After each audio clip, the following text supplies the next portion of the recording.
Hello, this is James Graff with the July monthly market report. Glad you joined us. Let's get started. I want to start the report with the unemployment report. The consensus was for just over 3 million jobs to be added in June, and 4.8 million jobs were actually added.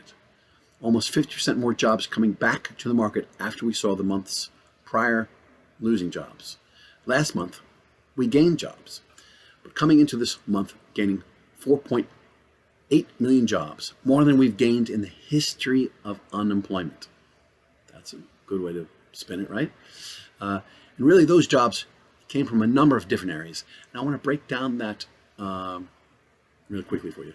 First, we've talked about this being a service industry-led recession.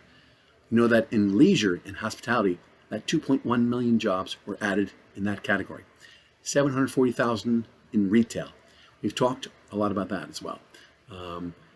Feeling comfortable to going out and shopping, and we're seeing these jobs coming back. You can see down the line here that education, health services, doctor's offices, things like that. Manufacturing, professional services. Many jobs coming back where there had been temporary unemployment situations. And as they could come back safely, they're able to. As the Bureau of Labor Statistics reported, we ended up in June with 11.1% unemployment. The story really here is that unemployment went up in March and April, and has come down in May and June. Certainly we'll want to see that trend continue in unemployment. More and more people are going to back to work as they can go back safely and get back to the work that they do.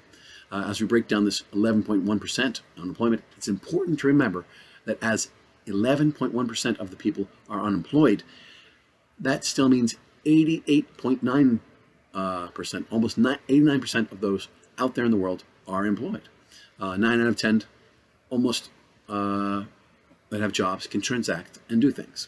Probably one of the biggest shifts in this unemployment report is the number of people that are now reporting this as permanent unemployment versus temporary. Reflective certainly of businesses that are saying, hey, this is going to affect us more than what we thought originally. And we're seeing that number grow here. I think the Wall Street Journal summed this up probably best when they say, U.S. job growth surged last month, underscoring the economy's capacity for a quick rebound. If businesses continue to reopen, consumers regain confidence, end quote.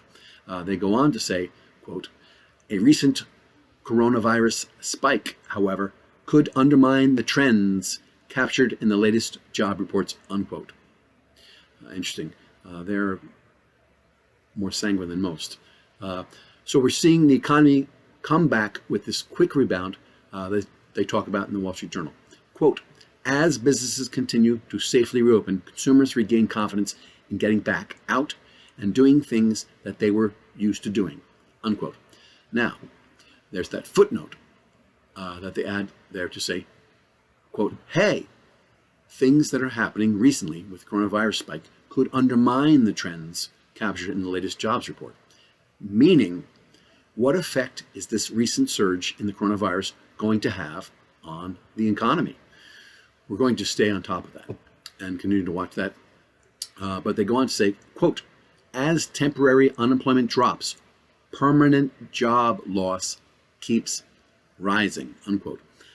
A little bit of a sober thought there as we look at unemployment dropping. Like we've talked about, permanent job loss is rising. We've referenced before a core unemployment rate, which subtracts temporary layoffs and adds unemployed who didn't search for a job. That number jumped to 5.9% in June from 5% in May, according to Indeed economist Jed, I believe it's Coco.